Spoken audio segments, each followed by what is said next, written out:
tempo. Vamos falar hoje, né, de nada mais, nada menos do que o filme O Lobisomem Americano em Londres. Rapaziada. Poxa, que barulho foi esse? Bom, segue o vídeo.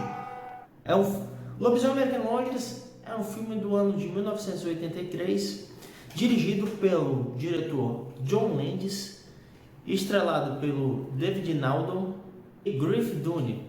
David interpreta o papel de David Kessler e o Griff Dunne interpreta o papel do seu melhor amigo Jack Goodman. O filme retrata a história de dois amigos mochileiros americanos que estão fazendo um tour pela Europa e nesse momento eles estão na Inglaterra. Certo momento eles estão pegando carona no caminhãozinho e eles acabam chegando num pequeno vilarejo, né? Onde eles entram numa taverna que ela é chamada de Cordeiro Massacrado, exatamente essa placa. E eles entram querendo comer alguma coisa. Infelizmente lá só tem chopp e eles brincam de uma forma que acaba ofendendo os moradores locais, que expulsam eles da taverna. Em determinado momento falam para eles: cuidado com o pântano, cuidado com a lua, anda nas estradas. E como esse filme ele é do gênero de terror, horror / humor negro, eles vão embora meio que debochando. E ao decorrer da caminhada que eles estão fazendo, eles começam a perceber que eles estão meio que no meio do pântano. Escutam barulhos estranhos como uivos e fazem piada com isso até que são atacados por um lobisomem. Infelizmente, Jack Goodman é atacado e morto, e no momento que David Kessler está sendo atacado, ele é salvo pela população e ele acorda no hospital, né? Aí ele conhece a enfermeira Alex Price, que ele acaba tendo uma fé naquele momento e acaba indo morar com ela. O seu amigo Jack Goodman, ele acaba aparecendo como um fantasma, avisando que ele está amaldiçoado. Você está amaldiçoado e você tem que se matar, porque senão você vai matar muitas pessoas. E nisso ele acaba falando: eu tô ficando louco, não é possível e tal. E desde que ele se transforma, né, em lobisomem, e tem a transformação mais icônica do cinema, essa transformação aí, que foi feita, né, pelo mestre Rick Baker. Quem não conhece, procura no Google, que esse cara é embaçado. Enfim, o filme vai contando essa trajetória dele até o momento em que, na sua última transformação, ele acaba se transformando num cinema erótico e acaba fazendo vítimas lá dentro. Ele consegue fugir de lá como lobisomem, é cercado pela polícia e é morto, né? Esse filme tem um enredo simples, mas a mística desse filme, o que torna ele tão especial, não é o filme em si, mas como ele foi construído, né? A ideia, porque a gente está em pleno 2023, esse filme tem o quê? Uns 40 anos que foi feito, 1983. Cara, é incrível como até hoje não conseguiram superar. Tem vários filmes legais, Anjos da Noite, enfim, mas nenhum filme de lobisomem moderno conseguiu superar esse filme, né? E, enfim, essa é basicamente a história do filme, né? Só para complementar, esse filme ele teve uma versão de rádio, né? Dos anos seguintes, dos anos 90, fizeram uma versão dele versão como fosse radionovela, uma versão tipo um audiobook, que conta mais detalhes, falando de que aquela vila onde fica o Cordeiro Massacrado é uma vila de pessoas que têm esse problema de vampirismo, perdão, que tem esse problema de licantropia, vampirismo. E o cara que mordeu o David, o sobrenome dele é Talbot, fazendo uma menção honrosa aí ao filme do lobisomem original aí. E agora eu queria convidar meu amigo especialista Marcelo, vulgo Dr. Hannibal, para estar falando umas curiosidades aí. Fica à vontade, Marcelo, a casa é sua, e fale aí as curiosidades que eu sei que muita gente não sabe. Você que é fã do filme, você vai adorar descobrir. É isso aí, meus Interface amigos e amigas. Vocês estão tão acostumados a lerem isso, né? Raro vocês ouvirem eu falando, né? Aliás, raríssimo me verem em si, né? Mas, me apresentando, meu nome é Marcelo, né? Eu tenho um nickname muito conhecido na comunidade de colecionadores como Dr. Hannibal, né? E hoje eu resolvi vir dar um alô aí para vocês e também para fazer uma participação especial aí no vídeo que o Anderson está gravando a respeito de um clássico que é o Lobisomem Americano em Londres, né? O Lobisomem Americano em Londres é um filme com o qual não só eu tenho bastante afinidade, como também é um filme que faz parte dos 3 grandes clássicos acerca do gênero do cinema. São filmes que construíram a ideia de como se fazer um filme de lobisomem, né? Seria The Wolfman, né, de 54, Um Lobisomem Americano em Londres e Um Grito de Horror. E, diferentemente, de certa forma, dos seus compatriotas, né, dos seus congêneres, Um Lobisomem Americano em Londres é um filme que não envelheceu mal, né? Se a gente assiste ele hoje, né, se apresenta esse filme para uma nova geração que não conhece os efeitos práticos, que conhece somente os efeitos digitais, ele é um filme que impressiona. Eles ficam olhando e falando, pô, como é que fizeram isso, né? Tanto que, na época, o estreante Rick Baker, que hoje é um laureado produtor de efeitos especiais, de maquiagem, né, ele fez um trabalho tão bom que literalmente criaram o prêmio, né, de maquiagem e efeitos especiais, efeitos de penteado, como eles usam, para premiá-lo pelo trabalho que ele fez no Lobisomem Americano em Londres, né?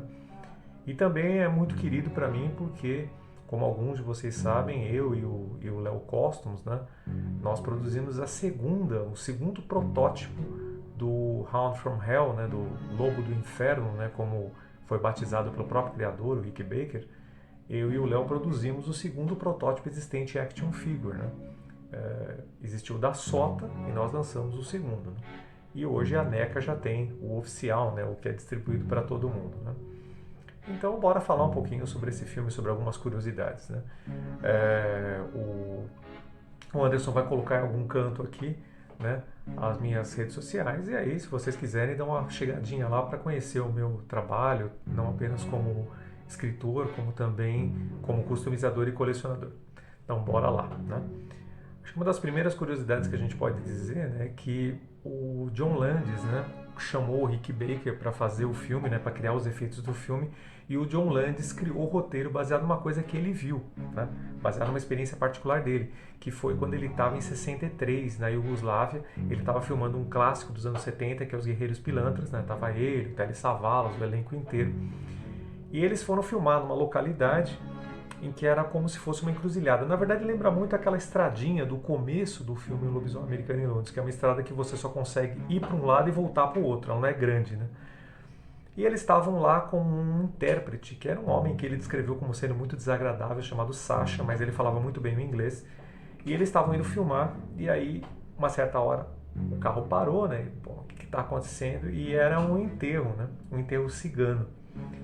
E aí ele, com aquela coisa de curioso, ele olhou para fora e ele viu que eles estavam carregando o defunto, né? E o defunto estava todo adornado com guirlandas de alho, com rosários e coisas do gênero. E daí ele perguntou para esse cara, esse Sasha, falou, mas o que está rolando ali, né? E aí o Sasha disse, isso é um negócio ritual que eles fazem para o morto não voltar à vida. E aí o John Landis falou assim, morto voltar à vida? Como assim? Tipo um zumbi? E aí esse cara riu e falou, né? E aí, o que aconteceu? O John Landis ficou pensando, pô, mas e se o cara voltasse à vida de verdade, né? E foi baseado nessa primeira imagem que ele teve, que ele concebeu a ideia, né, do roteiro inteiro do filme Um Lobisomem Americano em Londres, que foi concebido originalmente para ser meio que um terrir, né? Ele teria momentos, muito embora o próprio diretor dissesse que ele não considera o filme dele assim, ele teria momentos ali que eram momentos equilibrados de humor, somado a momentos que eram equilibrados de terror. E aí, na época, né, lá pelos anos 80, né, anos 80, se consagrou essa expressão terrir, um terror para rir, né? Então, um terror que tem elementos de humor, né? E posteriormente, lá em idos de 73, né, ele estava com aquela ideia, estava formalizando tudo, e em idos de 73 ele foi trabalhar num filme chamado Skylock. Né? O Skylock é meio que um King Kong em miniatura, né? Era um fóssil lá, semi-humano, que ganhava vida, enfim, e ia atrás de uma mina, mais ou menos a mesma história do King Kong. E lá ele conheceu o jovem Rick Baker, que era o cara que criou a fantasia e vestia a fantasia. E ele falou, olha, eu tô com uma ideia aí para um filme e tudo, e eu queria um filme de lobisomem, mas eu queria uma coisa nova, eu queria um lobisomem que fosse quadrúpede. E ele falou, lobisomem quadrúpede? Eu falei, não quero nada que tenha sido feito. E eu quero uma segunda coisa. A segunda coisa que eu quero é uma filmagem de transformação de lobisomem sem cortes de cena. Porque como era feito antigamente, o lobisomem ia se transformando, então assim, ele ia andando assim, por exemplo, assim, na frente de paredes ou de alguma estrutura, e toda vez que ele passava por aquela estrutura ele já estava um pouquinho diferente. Ou então era feita a sobreposição de imagem, né? Que era aquele efeito que mais ou menos se usava muito quem é da minha geração lembra da Monga, né? Então você ia projetando uma imagem assim em cima do rosto de uma pessoa, como se o rosto da pessoa fosse o próprio cinema. Então você ia mostrando os pelos, mostrando a transformação, então na verdade naquele tempo que ia se fazendo, sobrepondo uma imagem à outra, dos vários momentos da maquiagem e dando a ideia de transformação. E o John Landis falou, eu não quero nada disso, eu quero uma filmagem retilínea, uma filmagem homogênea.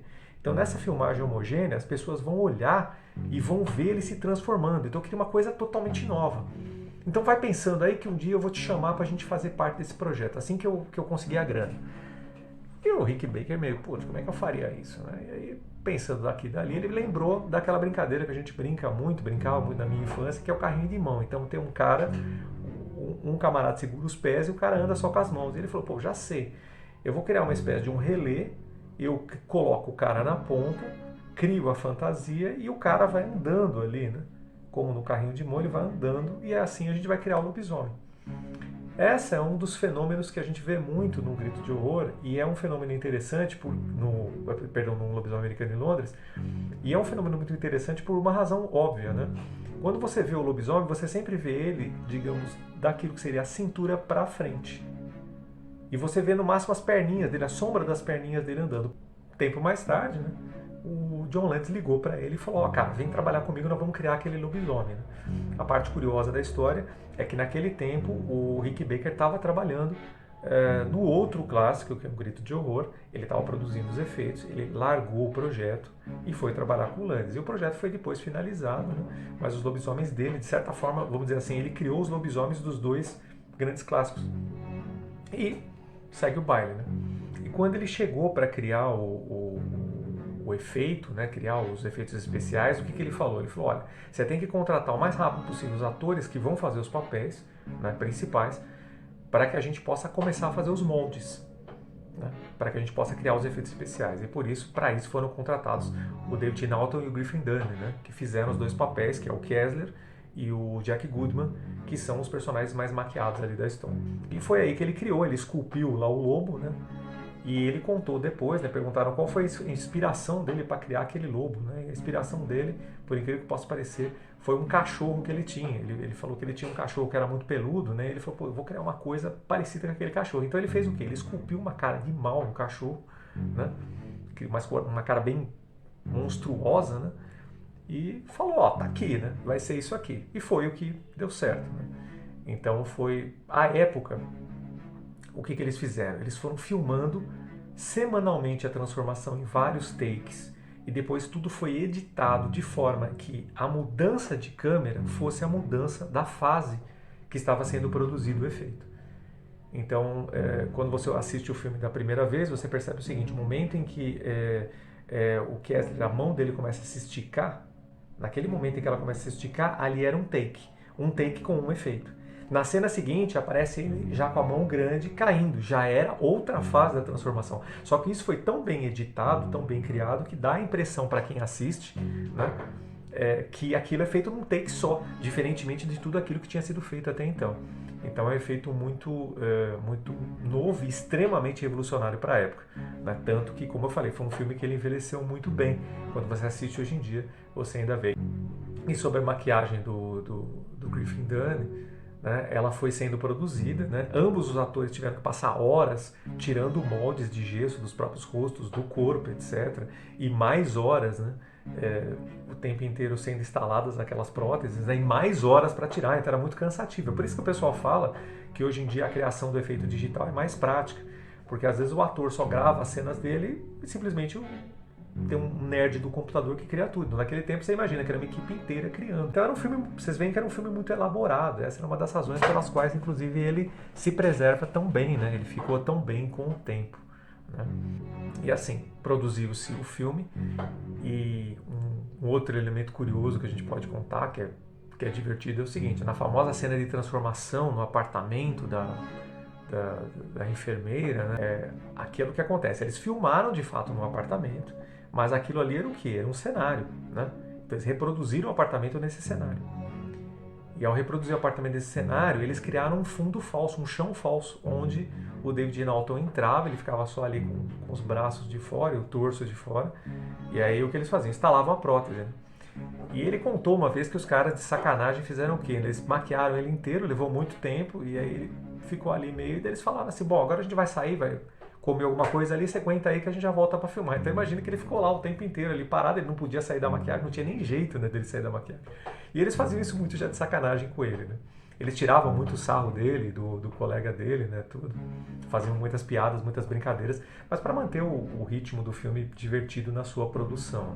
Que isso era muito importante, né? Manter um bom relacionamento com todos da equipe, porque era muito cansativo, né? Fazer aquelas cenas com tanta maquiagem, né? Passar tantas horas sentado, depois tantas horas para tirar, isso acabava com qualquer um, né? Então, o conceito era esse, né? Manter um bom relacionamento, uma boa dinâmica com a equipe, né? Eu acho que tem dois elementos mais que eu posso acrescentar, que são também curiosidades sobre esse filme, né? Uma curiosidade número 1 é o seguinte, né? Que o Cordeiro Massacrado, na verdade, foi filmado em duas instalações distintas, né? E eles criaram, né, um pub, né, inteiro para poder servir de base para o filme, né? E eles estavam criando o pub e conta-se que houve um momento em que simplesmente duas pessoas invadiram o pub pensando que era um bar de verdade. Né? Então ele foi obrigado, não, isso aqui é uma filmagem, não é um bar de verdade, etc. E tal. Né, mas isso é uma das coisas. E uma outra coisa que eu acho que eu diria que essa é uma das curiosidades que raramente vocês vão encontrar, digamos, na filmografia desse filme, é que a cena na Piccadilly Circus, né, então, eles estão dentro de um cinema pornô, assistindo um filme pornográfico. E o que acontece? O filme não podia ser nenhum filme que existisse, porque senão ia ter que se pagar direitos autorais para quem filmou. Então, o que o John Landis pensou? Ele formou um casting rápido, né, de atores e atrizes, e eles iam fazer uma cena erótica. Então eles filmaram várias cenas eróticas, né, todas ali com condições de baixa qualidade, para poder gerar o filme fictício que iria passar ali no cinema, que o Kessler ia se transformar em lobisomem, que o Kessler ia se encontrar com Goodman e iria se transformar em lobisomem. E é curioso porque na edição comemorativa, né, de DVD do Lobisomem Americano em Londres, há um outtake, né, que o Landis faz uma brincadeira com isso. Então ele está dando uma entrevista, meio que conversando, assim, é uma entrevista muda, né, ele está falando a respeito do filme, etc. E atrás dele tem uma parede. Né? Tem uma certa hora que essa parede desmorona e você vê os atores e atrizes numa baita uma suruba lá atrás. Né? Mas tudo ele fez para brincar, né, como gozação. Né? Há muitas cenas em que eles fizeram gozações, né, o tempo inteiro, né? Há uma cena famosa, aquela cena em que os dois descem na direção da East Proctor, né? Então tem uma cena em que filmou-se os dois indo na direção de East Proctor e depois toda a equipe, todo o elenco, né? Toda a produção seguindo eles, né? Brincando, né? Tipo, ó, vocês vão, a gente vai junto, né? E há também uma coisa engraçada no filme também, que é o seguinte, né? Haviam dois monstros, né? Então havia um monstro de corpo inteiro, que o Rick Baker interpretava. Ele vestia, né, sentava lá no carrinho relé e ia andando, né, com a prótese, né, com a prótese de corpo inteiro. E os colegas, né, o pessoal da assistência dele ia fazendo os pezinhos na parte de trás, né, então ele ia movimentando as próteses na frente e os pezinhos iam seguindo atrás. Era como eu falei, como um relé, né, um carrinho relé, e o pessoal ia ali acompanhando o movimento. E há uma segunda prótese, que essa era mais animada, que ele colocava na mão. Então ele encaixava na mão e ele ia fazendo. E normalmente essa prótese, ele movimentava ela e, na maior parte das vezes, nas cenas, o que eles faziam? Para dar a altura exata do que seria o lobo, o Rick Baker sentava numa cadeira de rodas, o John Landis ia empurrando ele e ele ia mexendo ali a prótese, né? Tem várias imagens que vocês podem capturar na internet com esses dois fazendo essa doideira. Mas na cena famosa, em que ele decapita o chefe de polícia, né, que o lobisomem sai e decapita o chefe de polícia com uma mordida, se você olhar a cena com atenção, se você olhar no canto, né, você vai ver uma coisa se mexendo, que é o ombro do Rick Baker. Isso porque, infelizmente, na hora em que ele foi enquadrar, não teve jeito, né? Ele teve um vazamento daquele ombro, né? Então é uma sequência bem rápida que você consegue perceber no filme, né? Eu acho que é isso. Eu quero agradecer a todos, agradecer ao Andy aí pelo espaço e dizer a vocês que me sigam lá nas redes sociais. Um grande abraço para vocês, um abraço do doutor e bora lá! Obrigado, Marcelo, obrigado pela participação aqui no canal, você é um cara sensacional. Gente, o link do blog do Marcelo tá aqui na descrição do vídeo e o link do Instagram dele também. Valeu, Marcelo, muito obrigado aí, você é demais, tem coisa aí que eu mesmo não sabia, tá? Gente, eu peço que se você curtiu o vídeo, se inscreva no canal, comente e compartilhe. Esse vídeo foi feito com carinho, que é o nosso vídeo de retomada aqui no canal. Eu peço para você mandar para os seus amigos que gostam do tema e acompanhem mais e mais nossos vídeos, tá bom? Muito obrigado aí, um grande abraço para todo mundo e esse foi mais um vídeo aqui do Nerd Matraca. Valeu, rapaziada, tamo junto demais, é nóis!